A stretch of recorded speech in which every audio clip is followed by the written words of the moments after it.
MLA MLC క్రీడా పోటీల్లో పాల్గొన్న ప్రభుత్వ చీఫ్ విప్ జీవి ఆంజనేయులు గారు. టుడే టీవీ ప్రతినిధి దుగ్గి నాగేశ్వరరావు.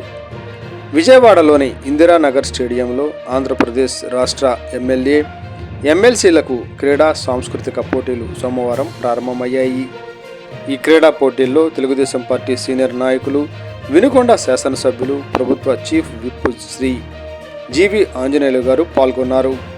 విద్యార్థులలో యువత క్రీడా స్ఫూర్తిని పెంపొందించేందుకు ప్రభుత్వం ఎమ్మెల్యే ఎమ్మెల్సీలకు క్రీడా పోటీలు నిర్వహించడం జరిగిందని ఆయన తెలిపారు.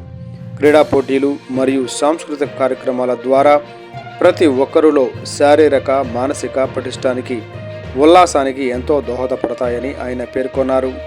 ఈ క్రీడా సంస్కృతి కార్యక్రమాలలో పలువురు ఎమ్మెల్యేలు, ఎమ్మెల్సీలు పాల్గొన్నారు.